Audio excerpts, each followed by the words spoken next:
प्रियाने केलाय चक्क सायलीवर चोरीचा आरोप। श्री स्वामी समर्थ प्रेक्षकांनो, आता प्रिया जोर जोरात ओरडत बाहेर या, आत्ताच्या आत्ता सगळे बाहेर या असं म्हणत सगळ्यांना बाहेर बोलावते। तर पूर्णाजी म्हणतात, काय झालं तन्वी, आवाज का वाढलाय तुझा? तर प्रिया म्हणते, कारणही तसंच आहे पूर्णाजी, मी किती वेळा सांगितलंय माझ्या खोलीत गेलेलं मला चालत नाही, माझ्या वस्तूंना हात लावायचं नाही। कोणीतरी माझं कपाट उघडलं होतं, कोण गेलं होतं माझ्या खोलीत? या घरची सून म्हणून मला काही मान आहे की नाही? माझी काही प्रायव्हसी आहे की नाही? तर पूर्णाजी म्हणतात, आवाज खाली तन्वी, तुझ्या कपाटातून काही चोरीला गेलंय का? तर प्रिया आता काहीच बोलत नाही, कारण तिने कपाटात लपवून ठेवलेला महिपतचा फोन जो सायलीने घेतलेला असतो ते तिलाही माहिती असतं, म्हणून प्रिया गप्पच असते। तर रविराज म्हणतात, तन्वी, पूर्णाची काहीतरी विचारतायत तुला। तर प्रिया म्हणते, बाबा, हात लावणं पुरेसं नाहीये का कपाटाला? चोरीला जायला हवं का काही? तर कल्पना म्हणते, म्हणजे चोरी झालेली नाहीये। तर प्रिया म्हणते, पण प्रयत्न तर तोच होता ना?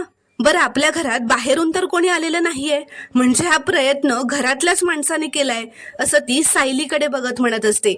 तर सायली म्हणते, नाही, तुझा रोख माझ्याकडे हे कळतंय मला प्रिया, पण कशावरून घरात बाहेरचं कोणी आलेलं नाहीये आणि कशावरून तुझ्या कपाटाला माझ्या व्यतिरिक्त दुसऱ्या कोणाचा हात लागलेला नाहीये?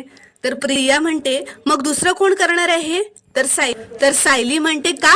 परवा तुझ्याच हलगर्जीपणामुळे रात्री आपल्या घराचं दार उघडं राहिलं होतं आणि त्यानंतर काय झालं याचे परिणाम सगळ्यांनीच बघितलेत। तर प्रिया चिडतच म्हणते, अगं, त्या हल्ल्याचा आणि माझ्या कपाटाचं काहीही संबंध नाहीये। तर पूर्णाजी म्हणतात, मग तुझ्या कपाटाजवळ घरातलं कोणीही येणार नाही, अगदी विमल सुद्धा। रविराज म्हणतात, तन्वी म्हणते म्हणून तिच्यावर विश्वास ठेवायची काही गरज नाहीये तुम्हा सगळ्यांना, उलट तिने तोंड उघडलं ना किती खोटंच बोलणार यावर माझा जास्त विश्वास आहे।